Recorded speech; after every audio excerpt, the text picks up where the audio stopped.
औज़ुबिल्लाहिमिनश्शैतानिर्रजीम बिस्मिल्लाहिर्रहमानिर्रहीम जी। Dear students, probability का topic हमारा चल रहा है।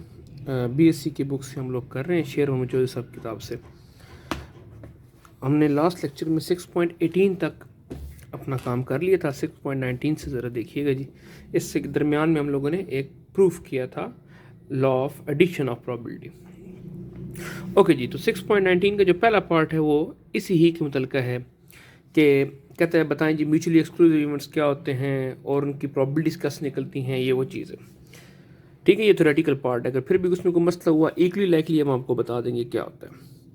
पार्ट नंबर 2 देखें। जब ये जो क्वेश्चन है ना 6.19 का बी पार्ट और 6.19 का सी पार्ट, ये थोड़े से ट्रिक क्वेश्चन हैं। इनको हम मैनुअली पूरा सॉल्व नहीं कर सकते, फिर इसलिए हम जिस तरह हम बोलते हैं जुगाड़ लगा के हम क्वेश्चन हल करेंगे। देखें जी, कहते हैं compare the probability of at least 1/6 in 4 tosses of a fair dice. एक डाइस है और उसको हम किन दफ़ा टॉस करें? 4 दफ़ा टॉस करें तो उनमें से कम एक दफ़ा 6 आए। कहते हैं इसकी प्रोबेबिलिटी निकालें और उसको कंपेयर करें किसके साथ? कहते हैं with the probability of at least 1/6, कम से कम एक 6 आए, मतलब 2 दफ़ा 6 आए। कब? इन 24 टॉसेज ऑफ 2 फेयर डाइस। अब देखिए, इससे पहले जब हमने क्वेश्चन किया था हमने सिंपली 2 फेयर डाइस तो उनको हमने क्या किया था? टॉस किया था, और ये इस तरह की हम लोगों ने उसके लिए कोई ये सैंपल स्पेस बना ली थी। अब कहते हैं ये 2 डाइस उनको टॉस करना है, लेकिन 24 दफ़ा टॉस करना है। तो अब ज़रा सोचिए वो कितनी बड़ी सैंपल स्पेस बन जाएगी। तो क्या ऐसे निकालना मुमकिन है? और इवन जो इसने पहले से में कहा है कि हम एक डाइस को टॉस करें, लेकिन किन दफ़ा टॉस करें? 4 दफ़ा टॉस करें। तो 4 दफ़ा आप देखें, अगर 2 दफ़ा टॉस करें तो सैंपल स्पेस बनती है 36 साइज की। तो 4 दफ़ा टॉस करें तो कितनी बड़ी सैंपल स्पेस बन जाएगी। तो देखिए हम इस क्वेश्चन को कैसे हल कर सकते हैं। देखिए जी, सबसे पहली बात तो मुझे एक बात बताइएगा। जब हम किसी फेयर डाइस को एक दफ़ा टॉस करते हैं, किन दफ़ा टॉस करते हैं? एक दफ़ा, ना single throw of a fair dice. तो मुझे बात बताएं, हमारे पास सैंपल स्पेस क्या बनती है? ये बनती है ना, ये 6.19 है और इसका बी पार्ट है। एक दफ़ा डाइस थ्रो करने से या 1 आ सकता है, या 2 आ सकता है, या 3 आ सकता है, या 4 आ सकता है, या 5 आ सकता है, या 6 आ सकता है। ठीक हो गया। फिर हम जब क्या करते हैं, 2 दफ़ा टॉस करते हैं, तो हम कहते हैं जी हमारी सैंपल स्पेस कितनी की बनती है? ये हम लोगों ने मैनुअली बना के उसको रखा हुआ था इस तरह से। लेकिन हम इसकी गिने तो कुल 36 बनते हैं, ये हम डायरेक्टली भी निकाल सकते हैं। लास्ट लेक्चर में हमको ये बताया भी था कैसे। एक दफ़ा टॉस करें तो कितना होता है जी? NFS 6 होता है। 2 दफ़ा टॉस करें तो 6 की पावर 2, 3 दफ़ा टॉस करें 6 की पावर 3, 4 दफ़ा टॉस करें 6 की power 4, and so on so fourth.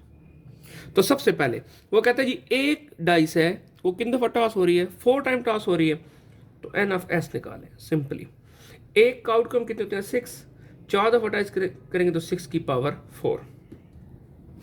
तो ये हम 6 की पावर 4 लेते हैं, तो ये हमारे पास जो टोटल पॉसिबल आउटकम है वो बनते हैं 1296। नाउ उसने क्या बोला है? उसने बोला है प्रोबेबिलिटी निकालें एटलीस्ट 1/6, 4 में से कम एक दफ़ा 6 आए। इसका मतलब है कि कम से कम की शर्त है, ज़्यादा की शर्त नहीं है। एक दफ़ा तो आ ही है, 2 दफ़ा भी आ सकता है, 3 दफ़ा भी आ सकता है, 4 दफ़ा भी आ सकता है। ठीक है, तो गोया अगर हम यहाँ पे कहें, हम कहें लेट फर्ज करें x denotes number of 6s, तो फिर ये जो एटलीस्ट 1/6 है, इसको हम क्या कह सकते हैं कि x कम से कम एक दफ़ा 6 आए, एक ज़्यादा भी आ सकता है, यही है ना। तो ये हो सकता है x ग्रेटर और equal to 1, means x equal to 1 भी हो सकता है, x इक्वल टू 2 भी हो सकता है, x इक्वल टू 3 भी हो सकता है, एंड x इक्वल टू 4 भी हो सकता है। तो अब देखिए हम इसके साथ खेलते रहेंगे। पहले एक वाल निकालें, फिर 2 वाल निकालें, फिर 3 वाल निकालें, फिर 4 वाल निकालें, और सबसे बड़ी बात 1296 सैंपल पॉइंट्स बनाए, ऐसा तो नहीं है मुमकिन। तो ये जो चीज़ है प्रोबेबिलिटी ऑफ x ग्रेटर और इक्वल टू 1, क्या इसको यूं लिखा जा सकता है? एटलीस्ट 1/6 को, जिसको हम x से डिनोट कर रहे हैं, इसको यूं लिख सकते हैं 1 में से माइनस कर लें probability of x equal to 0। एक दफा भी 6 ना आए, क्या हो जी? देखे ना, इसमें 1 6 भी शामिल है, 2 दफा भी 6 शामिल है, 3 दफा भी शामिल है, 4 दफा भी शामिल है। तो बजाय ये सारे निकालने के हम लोग क्या कर लें, हम कहें जी एक दफा भी 6 ना आए, उसको टोटल में से माइनस कर लें, तो पीछे क्या बचेगा? बाकी बचेगा 1 दफा वाला, 2 दफा वाला, 3 दफा वाला और 4 दफा वाला। और इसको दूसरी तरफ देखें तो इक्वल टू 1 यहाँ पे आ चुका है, तो यहाँ पर 1 से छोटे वाला आना चाहिए। तो 1 से छोटा क्या होता है? 0 ही होता है। So 1 minus probability of x equal to 0। Now x equal to 0 mean no 6। लेकिन यहां पे फिर दोबारा मसला है, हम 4 दफा थ्रो कर रहे हैं, सही है। अब उसका जुगाड़ निकालते हैं, देखें जरा कैसे हो सकता है। 1, अब ये कैसे निकल सकता है? आप भूल जाए कि उसने आपको 4 दफा कहा है डाइस थ्रो करनी है, आप कहें समझिए उसने पहले आप इस पे आए कि उसने कहा 1 दफा का डाइस थ्रो की जाए, तो 1 भी 6, 1 6 आने की प्रोबेबिलिटी कितनी है? तो ये देखें ना, 1 दफा डाइस थ्रो करें तो 1 दफा 6 आ सकता है।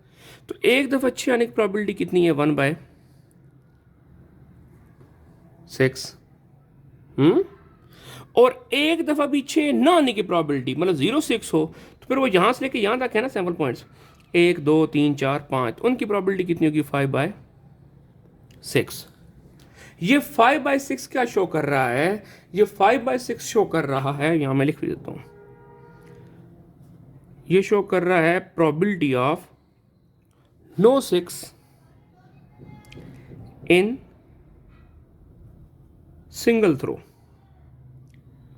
1 दफा पीछे ना आए, 1 दफा थ्रो करने में।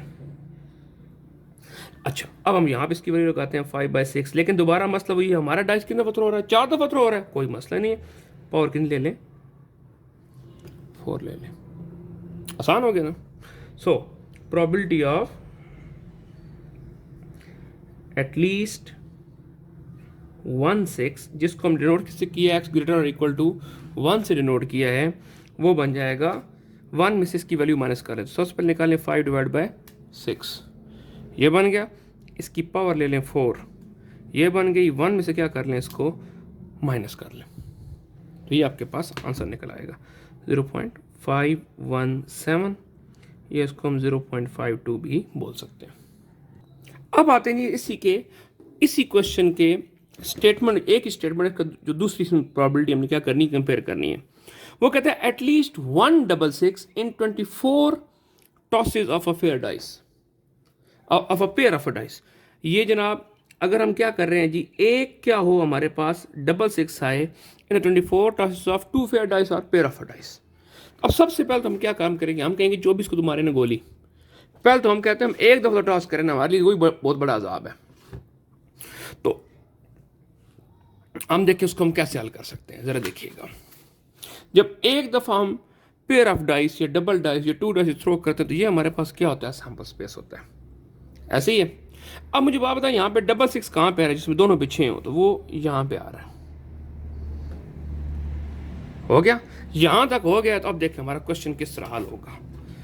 हम कहते हैं लेट y denotes 666, दोनों डाइस पे क्या आए? 6 आए, ठीक हो गया जी। उसकी स्टेटमेंट क्या थी जी? एटलीस्ट 1, तो उसका मतलब उसने ये बोला है प्रोबेबिलिटी ऑफ y ग्रेटर और इक्वल टू 1। एटलीस्ट का मतलब यही होता है ना, कम से कम एक को एक से ज़्यादा भी हो सकता है। और इसको हम निकाल कह सकते हैं, देखिए हम 24 निकाल रहे हैं। वैसे हम जो कितनी दफ़ा थ्रो कर रहे हैं, हमारा एक्सपेरिमेंट रिपीट कितनी दफ़ा हो रहा है? 24 दफ़ा हो रहा है। तो गोया इसका मतलब क्या है कि y इक्वल टू 1 भी हो सकता है, y इक्वल 2 दफ़ा भी 666 आ सकता है, 3 दफ़ा भी आ सकता है, 4 टाइम भी आ सकता है, एंड सो ऑन करते करते 24 टाइम भी आ सकता है। तो मुझे एक बात बताएं, क्या 24 दफ़ा का निकालना आसान होगा या मुश्किल होगा? अगर आप इसको बंदा कहे चले जी आसान है, उससे आप काम कहें ना, उससे कहें जी एक दफ़ा जब हम क्या करते हैं, डाइस को, पेयर ऑफ डाइस को थ्रो करते हैं तो कितने आउटकम होते हैं? 36। अगर ये 24 दफ़ा करेंगे तो पावर कितनी हो जाएगी? 24। ये ज़रा चेक करें जी, 2.245 की इंटू 10⁻37, इतना बड़ा सैम्पल स्पेस निकाले ना जी, इसके आगे लगाए ना 37 जीरो, तो हमारा काम हो जाएगा। तो हम इसको कैसे करते हैं? हम कहते हैं जी इसके बैक चलो। बैक क्या है?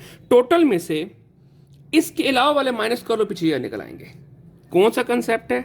ये वाला कंसेप्ट है कि प्रोबेबिलिटी ऑफ ए इक्वल किसके होता है? 1 minus probability of A negation वाला। ये हम पहले काम कर चुके हैं सिंपली। तो इसमें से हम ये करते हैं 1 minus probability of y greater equal to 1 की नेगेशन क्या होगी? y is equal to 0। एक दफ़ा बिना आए, और कम से कम एक दफ़ा में एक भी शामिल है, 2 3 4 5 24 तक शामिल है ना, और एक दफ़ा बिना है तो वो क्या होगा? एक दफ़ा बिना हो, y इज इक्वल टू 0। मतलब एक दफ़ा भी 66 ना आए, उसको क्या कर ले? माइनस कर ले टोटल प्रोबेबिलिटी में से। हो गया? अब जरा चलते हैं जी, 1 माइनस, अब जब हम पेयर ऑफ डाइस थ्रो करते हैं तो कितनी दफ़ा उसकी प्रोबेबिलिटी कितनी होगी कि 66 ना आए? तो ये देखें, दोबारा सैंपल स्पेस है हमारे पास, एक दफ़ा मुमकिन है कि 66 आए, मतलब इसके अलावा बाकी तमाम सूरत हाल में 66 ना नहीं आ रहा। ऐसे ही है ना। अब ये कुल कितना है हमारे पास? 36, उसमें से 35 दफ़ा क्या हो रहा है कि 66 नहीं आ रहा। तो 66 ना आने की प्रोबेबिलिटी कितनी है? 35 डिवाइड बाई 36। अब ये एक्सपेरिमेंट रिपीट कितनी दफ़ा हो रहा है? 24 टाइम हो रहा है। पावर कितनी ले लें? 24। अल्लाह खैर सल्ला। तो इसको हल कर लें आप। तो सबसे पहले आप निकालें 35 डिवाइड बाई 36, इसकी आप पावर लें 24, इसको 1 में से क्या कर लें? माइनस, तो ये आपके पास आंसर निकल आएगा 0.49। ठीक होगा जी। तो ये 6.19 का बी पार्ट हो गया। आगे चलते हैं। देखें जी, 6.19 का सी पार्ट है, and again it's a trick question. कहता है compare the probability of total of 9, सम कितना है, टोटल कितना है? 9 आए, विद दैट टोटल ऑफ 10, या सम कितना आए? 10 आए, किस कब? When 3 fair dice are tossed. पहले इस क्वेश्चन के दो ऐसे करें। वो सिंपल कह रहा है अगर 3 फेयर डाइस टॉस की जाए तो कितनी प्रोबेबिलिटी है कि सम 9 आएगा, और कितनी प्रोबेबिलिटी है कि सम 10 आएगा।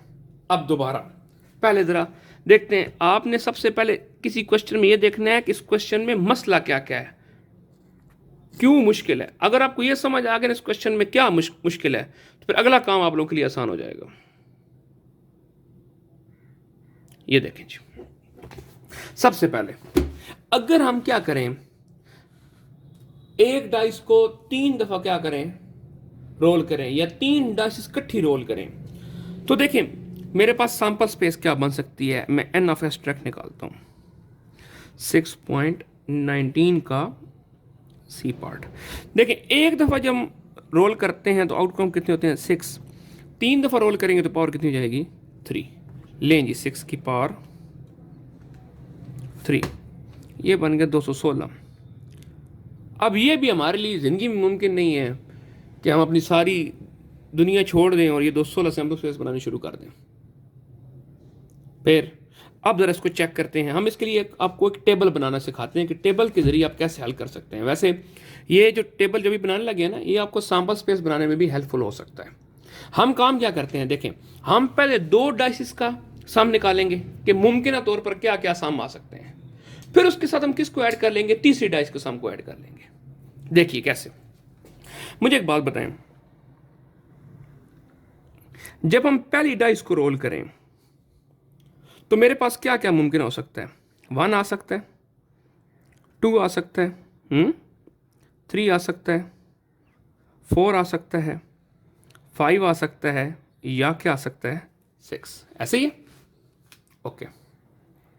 अच्छा, अब अगर मैं दूसरी डाइस को रोल करूं तो देखिए मेरे पास पॉसिबल आउटकम क्या आ सकते हैं? 1 आ सकता है, उस पर भी, या 2 आ सकता है, या 3 आ सकता है, या 4 आ सकता है, या मेरे पास 5 आ सकता है, और या क्या आ सकता है जी? 6 आ सकता है। अब अगर मैंने सैंपल स्पेस बनानी है तो मैं यूं करता 1 1 1 2 1 3 1 4 1 5 1 6 एंड सो ऑन। लेकिन मैं यहाँ पे इंटरेस्टेड किस में हूँ, सम में हूँ। लेकिन यहाँ पे जेन में रहे उसने कहा है 3 डाइसेस, मैं 3 डाइस का कट्टा साम निकालने आपको मैं बताने बैठ जाऊँ, आप लोगों के लिए कंफ्यूजिंग हो जाएगा। तो पहले मैं 2 का निकालता हूँ, फिर दूसरे के साथ तीसरा ऐड करना आसान हो जाएगा। हो गया जी। अब देखें, अगर पहले पे 1 है दूसरे पे 1 है, सम कितना हो जाएगा 2। इसको किसी और कलर से लिख लेना। पहले पे 1 है दूसरे पे 2 है, सम कितना हो जाएगा 3। पहले पे 1 दूसरे पे 3 आए तो सम कितना हो जाएगा 4। 1 और 4 सम कितना हो जाएगा 5। 1 और 5 सम कितना हो जाएगा 6। 1 और 6 सम कितना हो जाएगा 7। ठीक है। अब पहले पे 2 हो दूसरे पे 1 हो, सम 3। 2 और 2 4, 2 and 3 5, 2 and 4 6, 2 and 5 7, 2 and 6 8। ये मैं सम्स लिख रहा हूँ। 3 और 1 4, 3 और 2 5, 3 और 3 6, 3 and 4 7, 3 and 5 8, 3 and 6 9। ओके हो गया। 4 and 1 5, फिर 6, फिर 7, फिर 8। ये यूं कर रहे हैं 4 and 4 8, 4 and 5 9, 4 and 6 10। ठीक है, आगे चलें। 5 और 1 6, 7 8 9 10 11। फिर 6 and 1 7, 6 and 2 8, 6 and 3 9, 6 and 4 10, 6 and 5 11 and 6 and 6 12। और ये बिल्कुल लॉजिकल बना है कि अगर 2 डाइस कटी थ्रो करें तो मैक्सिमम जो उनके ऊपर सम आ सकता है वो कितना आ सकता है 12 आ सकता है। हो गया।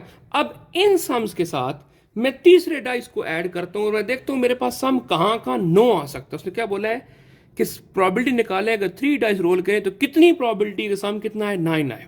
फिर उसने अलग से पूछा कितनी प्रोबेबिलिटी का सम कितना है 10 आए। तो पहले हम 9 वाला हल करते हैं, 10 वाला देखते हैं। दिल बना तो आपके लिए छोड़ देंगे, नहीं तो हल करा देंगे। अब मैं क्या कर रहा हूं, now we add the third dice. देखें जी, अब तीसरी डाइस पे मुमकिन तौर पे क्या क्या आ सकता है 1 2 3 4 5 6। ये ज़हन में रहे। अब इस तीसरी डाइस के सम के साथ मैंने पहली 2 डाइस के सम को शामिल करना है और देखना है कि मेरे पास सम कितना आए। हर सूरत में कितना है 9 आए। 9 9 9 9 एंड 9। यही है ना। तो यहां पे मैं क्या लिखूंगा, सम ऑफ फर्स्ट 2। अब पहले 2 में से मैं कौन से सम उठाऊं कि यहां पे 9 आ सकता है। यहां पे अगर 1 हो तो पहले 2 में से कौन सा सम उठाऊं कि 9 आए। तो पहले 2 में से अगर मैं सम 8 उठाऊं, देखिए यहां पे 8 सम आया पड़ा, 8 सम आया पड़ा। अगर 2 हो तो मुझे सम कितना चाहिए 7 चाहिए। 3 तीसरे पे आया पड़ा हो तो मुझे पहले 2 डाइस पे कितना चाहिए होगा 6 चाहिए होगा। या इसको सिंपली 9 - 3 कितना हो गया 6। 4 और 9 यहाँ पे कितना है 5, तो 4 और 5 कितना हो जाएगा 9। इस तरह 5 और 4 कितना हो जाएगा 9। 6 और 3 कितना हो जाएगा 9। अब यहाँ पे आप क्या कर लें, उसकी पॉसिबिलिटीज लिख लें। क्या लिख लें, ये सबसे आसान मुमकिन तरीका है। अब मुझे एक बात बताएं, सम 8 कितनी दफा आया था पहली 2 डाइस की सूरत में। तो ये यहां से गिने जरा, ये 1 दफा 2 दफा 3 दफा 4 दफा और 5 दफा। तो ये 5 दफा ऐसा हुआ है। फिर ये सम 7 देखें कितनी दफा आया था, 1 2 3 4 5 6 दफा ऐसा हुआ है। फिर मुझे पहले 2 डाइस पे क्या चाहिए, सम 6 चाहिए। तो देखें 6 सम कहाँ कहाँ है सर, यहाँ पे आया है 1, 2 यहाँ पे आया है, 3 यहाँ पे आया है, 4 यहाँ पे आया और 5 दफा आया। फिर जी फिर मुझे क्या चाहिए सम, पहली 2 पे कितना सम चाहिए 5 चाहिए। तो पहले 2 पे सम 5 कहाँ का आया हुआ है, 1 2 3 4 दफा। फिर मुझे पहले 2 पे सम कितना चाहिए, देखें कितने सम चाहिए 4 चाहिए। तो ये पहले 2 पे देखें सम 4 कहाँ का आया हुआ है, 1 दफा 2 दफ़ा, 3 दफ़ा और दिन कहीं है नहीं है। तो ये 4 दफ़ा ऐसा हुआ है कि सम कितना आया पहले 2 पे, बल्कि 1 2 3 दफ़ा ऐसा हुआ है कि सम कितना आया है 4 आया है। ये देखें ना सम 4 कहाँ पे, इधर है, फिर इधर है, फिर इधर है। फिर जी पहली 2 पे सम कितना आया हो 3 आया हो। तो ये देखें 2 दफ़ा हुआ है ऐसा, 1 है। अब ये आपके पास तमाम पॉसिबिलिटीज़ हैं, इनको आप ऐड कर लें। 5 और 6 11, 11 और 5 16, 16 और 4 20, 23 एंड 25। तो मैंने क्या निकालना है, प्रोबेबिलिटी निकालनी है सम कितना हो इक्वल टू 9 हो। सम कितना हो जी 9 हो, किस में 3 फेयर डाइस में। तो इसकी पॉसिबल चांसेस कितने हैं 25 ओवर एन ऑफ एस। अभी हम निकालते क्या निकालते 216, 6 की पावर 3 करके। तो ले जी, तो इसको आप 25 डिवाइड बाय 216 ये कर लें या इसको आप कर लें, तो ये बस इतना ही रहेगा, मजीद नहीं करता। हो गया। अब आपने इस तरह क्या करना है, आपको सम क्या चाहिए होगा 10 चाहिए होगा। अब यहाँ पे तीसरी डाइस का 1 2 3 4 5 6 लिख लेंगे। यहाँ पे सम कितना चाहिए होगा 10। तो यहाँ पे क्या मुमकिन हो सकता है 9 हो, यहाँ पे कितना हो 8 हो, यहाँ पे कितना हो 7 हो, यहाँ पे कितना हो 6 हो, यहाँ पे कितना हो 5 हो, यहाँ पे कितना हो 4 हो। इस तरह आप क्या निकाल लेंगे, उनकी पॉसिबिलिटीज निकाल लेंगे। ठीक हो गया जी। तो these two were the trick questions जो कि अमूमी तौर पर बच्चों को मुश्किल लगते हैं, लेकिन अगर आप इस तरीके से करेंगे इंशाल्लाह आपको मसला नहीं होगा। आगे चलें जी।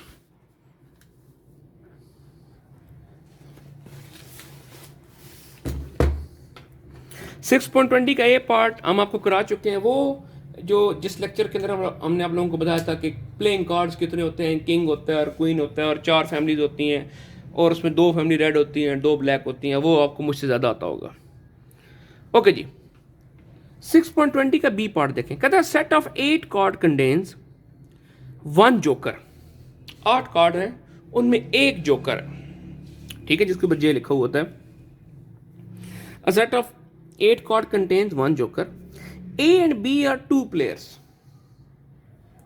A और B क्या हैं जी 2 players हैं। A choose 5 cards at random। पहले A ने उसमें से 8 में से 5 कार्ड क्या कर लिए, पिक कर लिए। B taking the remaining 3 cards। तो जो बाकी 3 कार्ड बचे हैं वो किसने ले लिए हैं, B ने ले लिए हैं। कहता what is the probability that A has a joker. क्या प्रोबेबिलिटी है कि जोकर किसके पास हो, ए के पास हो, मतलब जिसने पहले पिक की ना, तो उन पहले 5 कार्ड में से 1 कार्ड जोकर का आ जाए। ये उसने हम पे मेहरबानी क्या की है, उसने मैं ये नहीं कहा कि क्या प्रोबेबिलिटी है कि बी के पास जोकर है, फिर वो लंबा जोड़ा कंडीशनल प्रोबेबिलिटी का सवाल बन जाता। अब ये 7 साल सवाल है। तो सबसे पहले हमने सिर्फ फोकस किस पे रखना है, ए पे रखना है कि ए पहले पिक कर रहा है और ए के पास ही क्या हो, जोकर है। सबसे पहले हम इसमें क्या करेंगे, ये 6.20 है क्वेश्चन और इसका बी पार्ट। सबसे पहले तो आपने निकाल लेना एन ऑफ एस कि ए साहब 5 कार्ड उठा रहे हैं तो कितने मुमकिन तरीके से उठा सकते हैं। कुल कार्ड्स कितने हैं 8, उसमें कितने पिक कर रहा है 5, तो 8 कॉम्बिनेशन 5, 8 कॉम्बिनेशन 5, ये बन गया 56। तो टोटल कितने पॉसिबल वेज में कार्ड पिक कर सकता है, 56 पॉसिबल वेज में कार्ड पिक कर सकता है। ओके, और नंबर ऑफ जोकर्स कितने हैं, एक ही जोकर है 8 में से। अब हमने प्रॉब्लम निकालनी कि वो ए साहब के पास आ गया हो, तो हम कहते हैं let A denotes that A has joker. A show कर रहा है, ए ही को हमने कह के ए के पास क्या आ गया, जोकर आ गया। तो एन ऑफ ए निकालें। देखिए उसने कितने कार्ड पिक किए हैं, 5, यही है ना। उन 5 में से कहता है 1 जोकर और 4 कोई और हो। अब जरा गौर से देखिएगा, मतलब 1 जोकर में से उसके पास 1 जोकर आ जाए। अगर यहां पे तो कुल 2 जोकर, तो हम कहते 2C1, 2 जोकर में से 1 जोकर आ जाए। 1 जोकर में से उसके पास क्या हो जाए, 1 जोकर आ जाए और एंड मल्टीप्लाई, याद है ना रूल। और बाकी जो 7 कार्ड बचे, जो जोकर के अलावा कुल कितने हैं 7, कुल कितने थे 8 थे। उन 7 में से कोई 4 कार्ड उसके पास आए, तो देखें कुल कार्ड 7 और 1 कितने हो गए 8, और चूज कितने हो गए 4, और 1 कितने हो गए 5।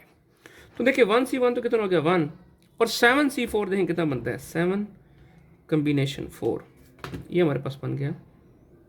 तो 35 इंटू 1 कितना हो गया 35। लें जी probability of A that A has a joker n of A divide by n of S, तो ये हो जाएगा 35 डिवाइड बाय 56। लें जी इसको अगर और की फॉर्म में लिखें तो 5 का टेबल जाता है, या बल्कि 7 जाता है, 7 5 35 एंड 7 8 56। आंसर निकला है आपके पास। आसान है ना जी।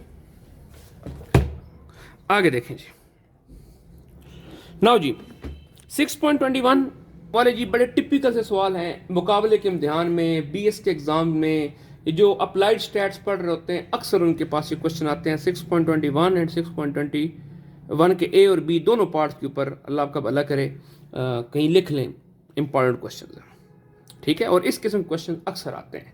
सवाल क्या है जरा देखिए, कहते हैं एक फ्रिज है और उसके अंदर 12 अंडे पड़े हुए हैं, टोटल जो एग्स हैं वो कितने हैं 12। आपको जनाब भूख लगी है और आपने उठ के 2 अंडे उठाए और या 3 अंडे उठाए और आपने क्या कर लिया आमलेट बना लिया। आपको ज़्यादा भूख लगी थी इस क्वेश्चन में, तो उसने कहा 4 अंडे उठाए और आमलेट बना लिया। अब कहता है बीच में एक मसला है। मसला क्या है, जो कुल 12 एग्स थे ना उसमें से 2 एग्स खराब हैं, 2 अंडे आपके पास खराब वाले अंडे हैं। ओके, तो इसका मतलब सबसे पहले तो हम इसकी जो हमारे पास जो सैंपल आइटम्स हैं या जो हमारे पास जो टोटल जो हमारी पॉपुलेशन है उसके साथ ज़रा खेलें तो हम कहेंगे 10 सही अंडे और 2 क्या हैं खराब अंडे हैं। ठीक हो गया। ये ज़रा देखें, ये सिनेरियो हमारे पास ये बन रहा है। 6.21 इंपॉर्टेंट क्वेश्चन है अप्लाइड स्टैट पढ़ने वालों के लिए। देखें जी, जो गुड हैं वो कितने हैं 10 अंडे, बैड कितने आपके पास 2 अंडे। हो गया। अब किया क्या, किधर क्या जी, of 12 eggs in the refrigerator 2 are bads, 2 are bad. From these 4 eggs are chosen at random to make a cake. Cake बनाने के लिए हम लोगों ने 4 अंडे उठा लिए। What is the probability, क्या probability है जो हमने 4 उठाए उनमें से एक खराब वाला अंडा भी आ जाए। ओके ओके जी। सो हम कहते हैं, अच्छा हमने चूज कितने किए हैं जी 4 चूज किए हैं। हम कहते हैं late A denotes 1 bad egg, तो probability of A फिर क्या होनी चाहिए, यही है ना जी। तो हम उसे कहेंगे भाई probability of A तो बात की बात है। सबसे पहले तो ये बताएं ना कि sample space N of S क्या होगी। लें जी, तो कुल एक्स कितने हैं सही खराब मिला के 12, चूज कितने कर रहे हैं टोटल 4, तो 12C4 12 कम्बिनेशन 4।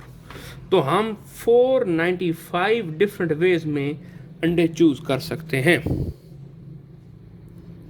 ठीक हो गया। नाउ एन ऑफ ए निकाले जी।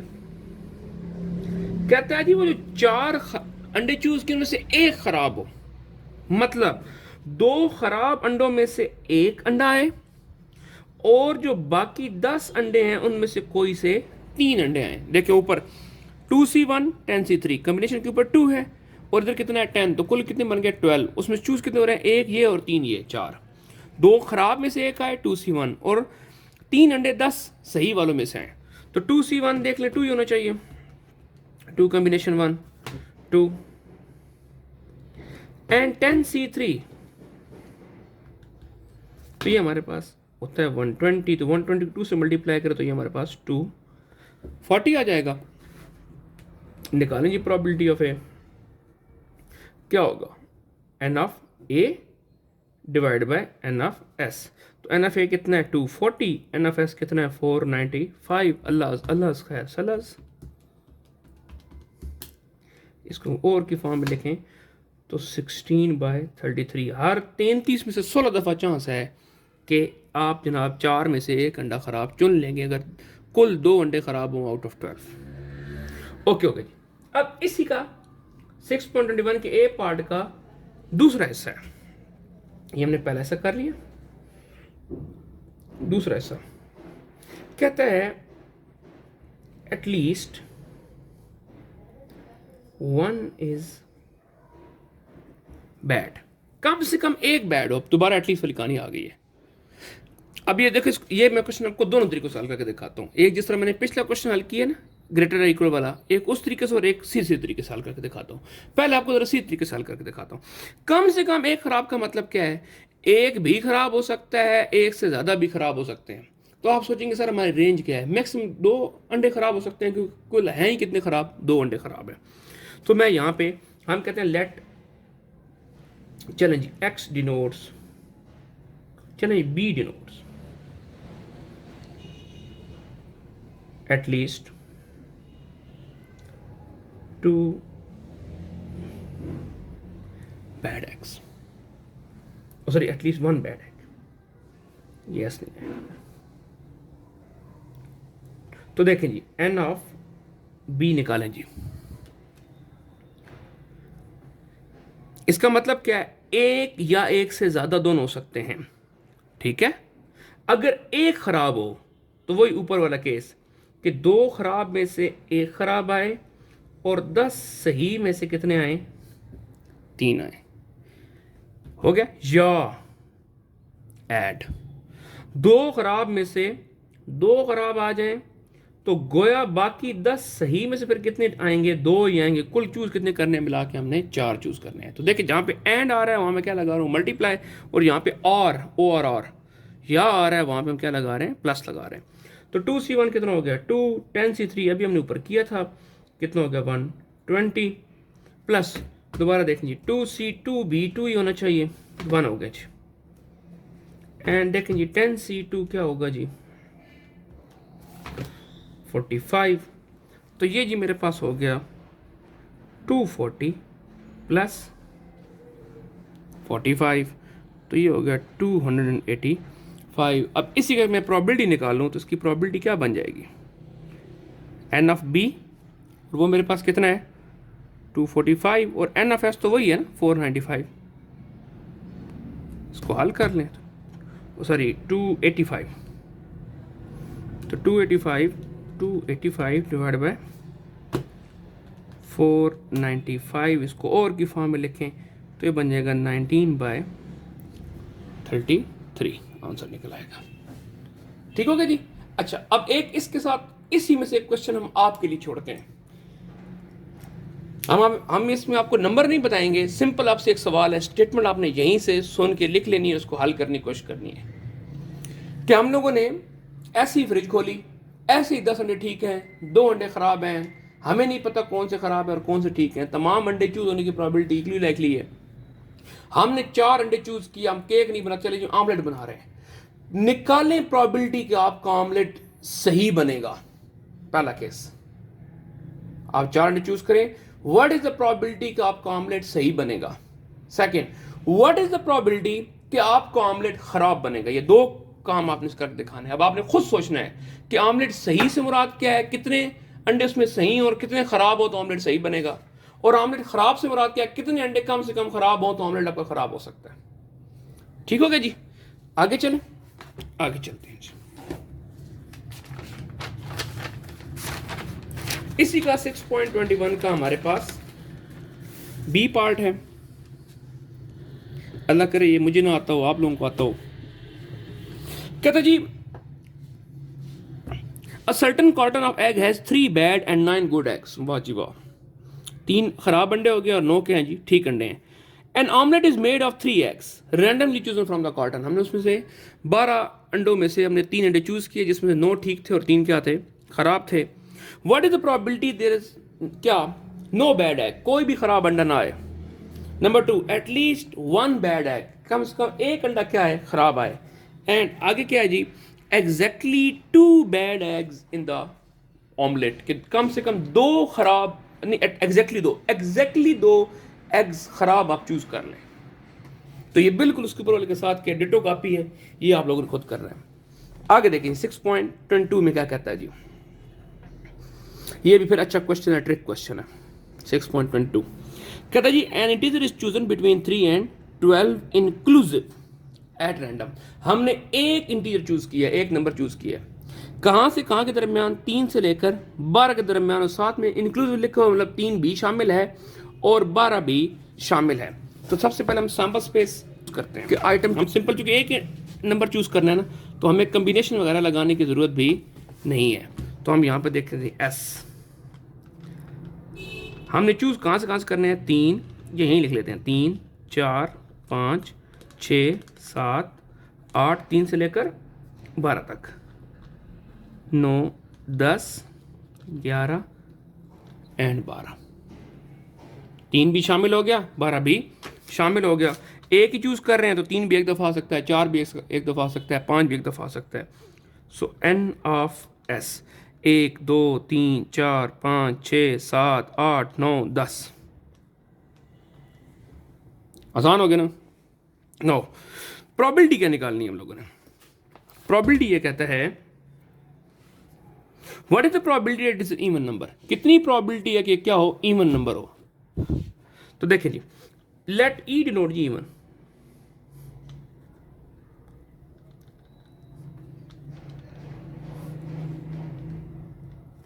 ई किसको शो करता है कि नंबर कौन से आपके पास इवन है, तो ई लिख लें। कौन कौन से इवन नंबर है, 4 6 8 10 12, तो एन ऑफ ई 1 2 3 4 5, यही है ना। तो क्या बन जाएगा, probability of even number mean probability of E, n of E कितना है 5, एन ऑफ एस कितना है 12, 1/2 हो जाएगा। ओके, सेकंड में क्या कहता है जी, what is probability is even number, okay that is an even number and divisible by 3, even number भी हो और डिविजिबल बाय 3 भी हो, वो लॉ ऑफ एडिशन आने वाला है यहाँ पे। अब देखें, पहला पार्ट कर लिया सिंपली, उसने क्या बोला इवन नंबर, सेकंड पार्ट में क्या बोलता है, it is an even number भी हो एंड डिविजिबल बाय 3 भी हो। ओके, तो देखिए मैंने इवन की सैंपल स्पेस, इवन के आइटम लिखे हुए हैं ना। अब मैं सबसे पहले क्या करता हूं, लेता क्या हूं, वो वाले आइटम लेता हूं जो डिविजिबल बाय 3 हो। मैं कहता हूं लेट ए डिनोट्स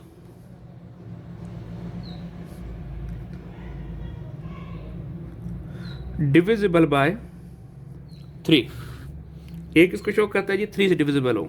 तो देखिए इस जो हमारे पास सैंपल स्पेस है इसमें 3 से डिविजिबल कौन कौन से हैं, देख लेते हैं जरा हम। एक देखें कौन कौन से आएंगे मेरे पास, 3 6 9 12, सिंपल, इन पे 3 का डबल जाता है ना, तो all these are divisible by 3, ऐसे ही हो गया। नाउ अब जरा गौर से देखिएगा, मुझे उसने ये नहीं कहा कि प्रोबेबिलिटी निकालो अलग से डिविजिबल बाय 3 की, उसने कहा इवन भी हो और डिविजिबल बाय 3 भी हो। मतलब उसने मुझे कहा है प्रोबेबिलिटी ऑफ इवन एंड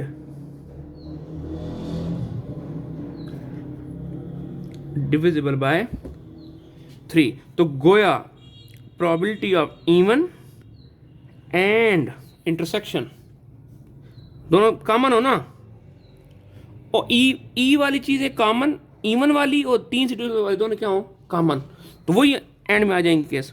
अब देखें कौन कौन से ऐसे हैं, तो सर वो 6, इधर देखिएगा 6 जो है इवन भी है और डिविजिबल बाय 3 भी है। देखिए ये 3 इवन है, सॉरी डिविजिबल बाय 3 है लेकिन इवन नहीं है, 4 इवन है लेकिन डिविजिबल बाय 3 नहीं है, तो ये 6 और ये 12, ये दो क्या हैं, कॉमन। तो इसका कितनी निकल आई जी, इसके एन ऑफ ई इंटरसेक्शन, इसको मैंने क्या बोला था, ए बोला था ना, मुझे ए लिखना चाहिए था, इंटरसेक्शन ए, वो कितना निकल आएगा 2, तो इसकी प्रोबेबिलिटी 2 डिवाइड बाय 10, सही हो गया। अच्छा अब ये क्वेश्चन आपको एक और तरीके से करके दिखाते हैं, जो हम आपको बता रहे थे ना एंड और आर वाला कंसेप्ट, जब एंड हो तो क्या करना होता है, मल्टीप्लाई करना होता है। जरा देखिएगा, मुझे इसके लिए जरा एक काम करें, फर्ज करें मुझे वो कहता है कि डिविजिबल बाय 3 ही की प्रोबेबिलिटी निकालो, मतलब प्रोबेबिलिटी ऑफ ए निकालो, mean probability of that item कि वो 3 से डिविजिबल हो, तो वो कितने कुल एन ऑफ ए 1 2 3 4, तो इसकी प्रोबेबिलिटी कितनी बन जाएगी, 4 divide by n of S कितना है, 10। नाउ क्या ये भी नहीं हो सकता, प्रोबेबिलिटी ऑफ इवन हो एंड डिविजिबल बाय 3 हो? तो हम बार बार कहते हैं एंड का मतलब क्या होता है, मल्टीप्लाई होता है।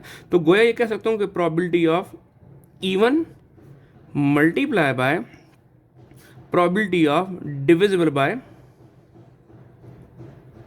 3। क्यों जी?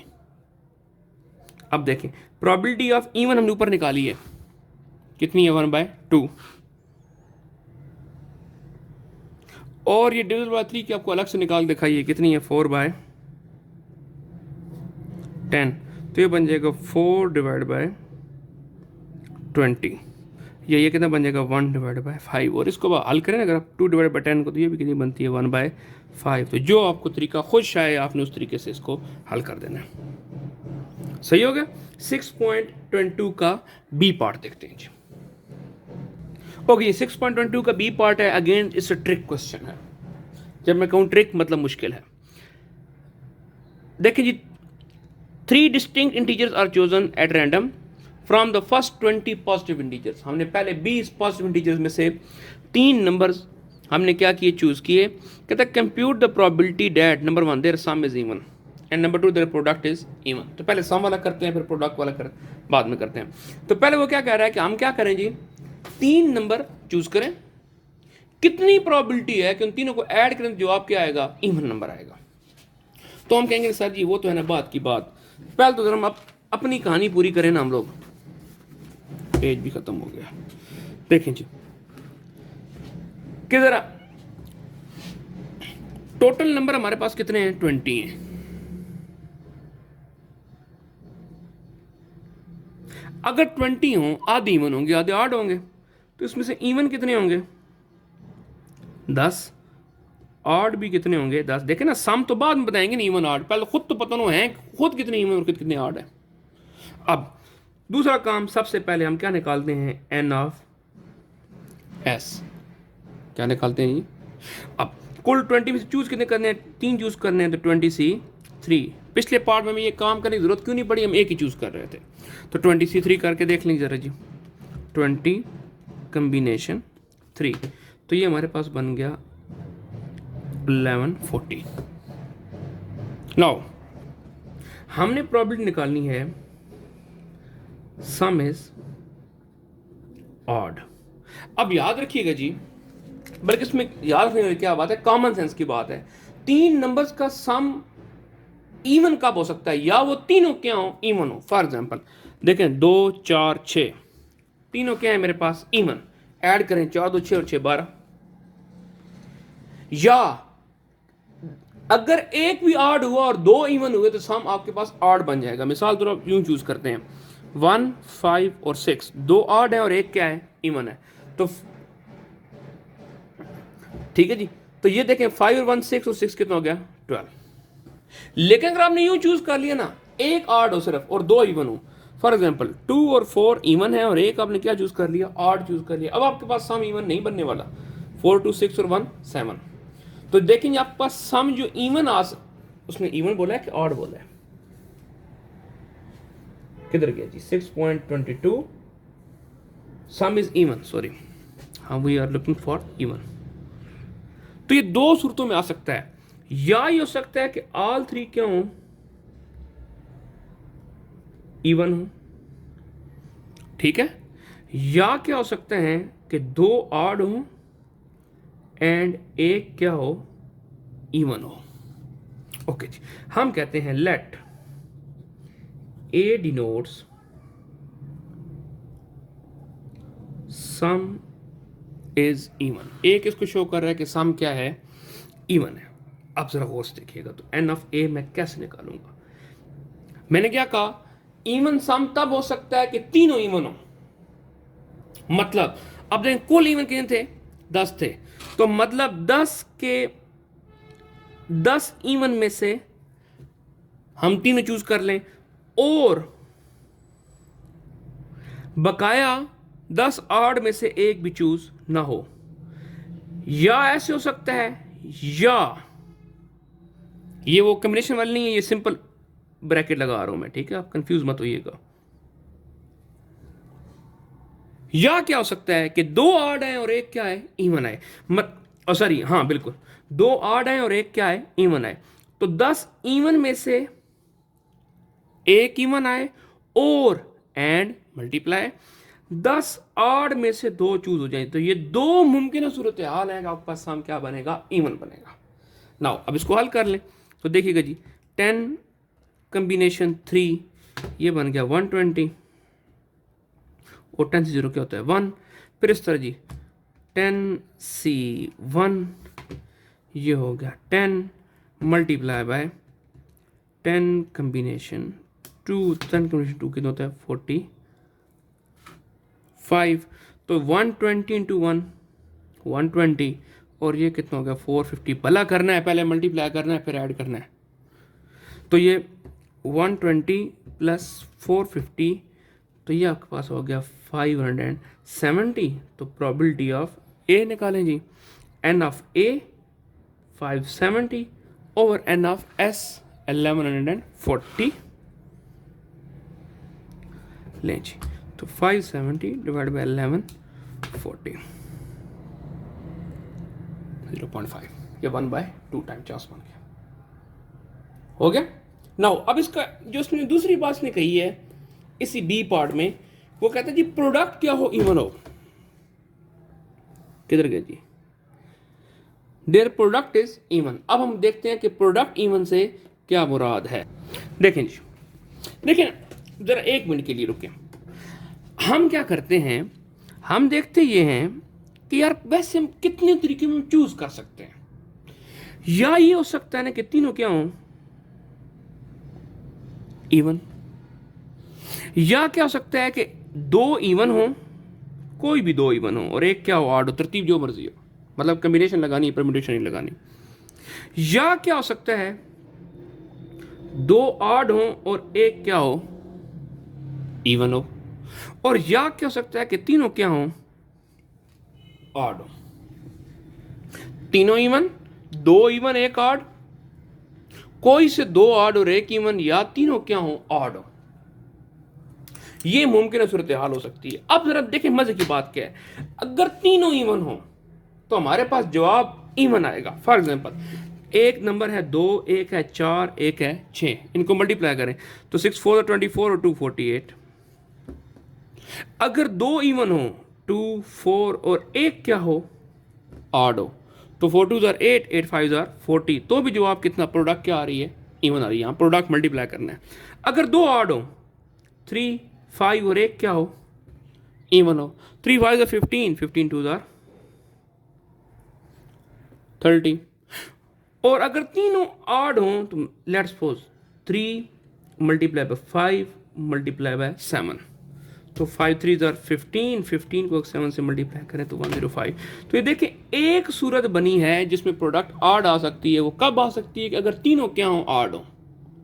नाउ उसने क्या कहा है, मुझे प्रोबेबिलिटी निकाल के दें कि जो प्रोडक्ट है वो क्या हो, इवन हो। मैंने प्रोबेबिलिटी निकालनी है, प्रोडक्ट इज इवन। तो मैं कहूंगा लेट, इसको कहते हैं बी डिनोट्स द इवेंट। नाम अपनी मर्जी का, ए बी सी पता गामा वट जो मर्जी दे लें आप, denotes the event. Okay, n of B निकालें तो सर इसमें पहली मुमकिन सूरत हाल ये है कि जो 10 इवन है ना उसमें से तीनों आ जाएं और 10 ऑड में से एक भी ना आए। या सर जी दो इवन आए, मतलब 10 इवन में से दो इवन आए और 10 ऑड में से फिर एक आए, क्योंकि कुल चूज कितने कर रहे हैं, 3 कर रहे हैं। तब इनका जवाब भी क्या आएगा, इवन। इनका जवाब भी क्या आएगा, इवन। या सर 10 इवन में से एक इवन आए और 10 ऑड में से दो ऑड आए, ठीक। लेकिन जब तीनों ऑड होंगे तो फिर आंसर इवन नहीं आएगा। तो ये 3 पॉसिबिलिटीज जिनमें आपकी प्रोडक्ट क्या आ सकती है, इवन आ सकती है। देखें जी 10C3 वही 120 इंटू 10C0 कितना होता है 1। फिर जी 10C2 45 इंटू 10C1 कितना होता है 10 प्लस 10C1 कितना हो गया 10 एंड 10C2 कितना हो गया 45। ये 10C1 दोबारा चेक कर लें 10 ही होता है ना, ठीक हो गया जी। तो इसको आप करें तो ये कितना बन जाएगा 120, ये कितना बन जाएगा 450 और ये भी कितना बन जाएगा 450। तो 450 450 900 हो जाएगा और इसमें 120 और ऐड कर लें तो ये हमारे पास 1020। तो probability of product is even जिसको हम किससे शो किया है बी से शो किया है, एन ऑफ बी 1020 और एन ऑफ एस वही है 20C3 1140। तो ले जी 1020 डिवाइड बाय 1140, इसको अगर और की फॉर्म में लिखें तो 17/19 हो गया। यही क्वेश्चन एक तरीके और से भी कर सकते हैं, वो जरा देखें वो क्या तरीका हो सकता है। हमें पता है कि इवन नंबर कब नहीं आएंगे, जब तीनों क्या हो ऑड हो। तो अगर मैं तीनों ऑड की प्रोबेबिलिटी निकाल लूं और उसको 1 में से माइनस कर लूं तो पीछे इवन की प्रोबेबिलिटी बनेगी कि नहीं बनेगी। तो ये भी तो कर सकते हैं ना।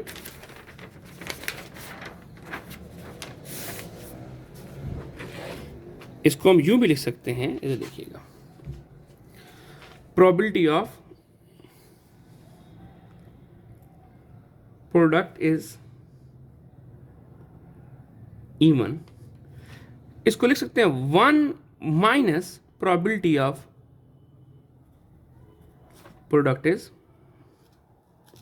ऑड। मतलब probability of product is even किस शो किया बी से, इक्वल किस होगा 1 minus probability of B negation. Even का नेगेशन क्या होता है ऑड होता है, या सिंपली ऑड लिख लें अगर आपको नेगेशन समझ नहीं पड़े पड़ रही तो ये देख लें 1 माइनस, अब प्रोबेबिलिटी ऑफ ऑड निकालें तो प्रोबेबिलिटी ऑफ ऑड कैसे निकाल सकते हैं कि 10 इवन में से कोई भी इवन ना आए और 10 ऑड में से तीनों क्या हो जाएं ऑड आ जाएं। तो 10C3 कितना होता है 120, तो इसकी प्रोबेबिलिटी कितनी बन जाएगी 120 डिवाइड बाय 1140। क्यों, क्योंकि एन एफ एस हमारे पास तो वही सेम रहेगा 1100 ये किधर गया 1140 रहेगा। तो देखें जी अल्लाह आपका भला करे। तो 1 माइनस इसकी प्रोबेबिलिटी कितनी बनेगी 120 ओवर 1140। इसको कैलकुलेटर पे सॉल्व करें, एलसीएम ले लें, यहाँ पे कितना जाएगा 1140, यहाँ पे कितना जाएगा 1140 माइनस कितना जाएगा 120, या सिंपली इसको डायरेक्ट सॉल्व करें तो 120 डिवाइड बाई 1140 ये बन गया 1 में से इसको माइनस कर लें ये बन गया और इसको आप शो करें तो वही था आपके पास 17 डिवाइड बाई 19 लो हो गया जी। आगे चलते हैं जी। तो ये क्वेश्चन इतनी मुश्किल नहीं है, आसान है। हाँ जब आप लोग खुद करने बैठेंगे तो इतने आसान नहीं लगेंगे आपको जितने अभी लग रहे होंगे आपको। ओके जी नेक्स्ट देखें जी। A box contain 4 red 4 white and 5 green balls. 3 balls are drawn from the box together. इकट्ठी 3 बॉल निकाली हैं। पहले तो ये समझें कुल बॉल कितनी है 4 रेड 4 वाइट और 5 ग्रीन, 4 और 4 8, 8 और 5 13 हमारे पास टोटल बॉल्स हैं। उसमें ड्रॉ कितनी की हैं जी 3, तो एन ऑफ एस कितना हो जाएगा 13 combination 3। Find the probability all और डिफरेंट कलर, तीनों का कलर क्या हो डिफरेंट हो, मतलब 3 ही रंग है ना, तो 4 रेड में से एक आ जाए 4C1, 4 वाइट में से एक आ जाए 4C1 और 5 ग्रीन में से एक आ जाए 5C1। All are of same colour, तीनों क्या हो सेम कलर की हो, तो या क्या हो जाए तीनों रेड आ जाए 4C3, या तीनों क्या आ जाए वाइट आ जाए 4C3, या तीनों क्या आ जाए 5C3। इन तीनों को आपस में क्या कर लेंगे ऐड कर लेंगे और इसको एनएफएस पे क्या कर लेंगे डिवाइड कर लेंगे, तो हमारे पास क्वेश्चन हो जाएगा। तो ये था जी हमारा आज का लेक्चर। इस लेक्चर के अंदर हम लोगों ने ओके जितने काम थे वो सारे कर लिए हैं। आप लोगों ने अपना फीडबैक ज़रूर देना। आप लोगों का फीडबैक, आपके कमेंट्स की ज़रूरत नहीं पता चलता, आप लोग जो काम करके दिखाएंगे उसको पता चलेगा। सो अगले लेक्चर तक के लिए अल्लाह हाफिज़।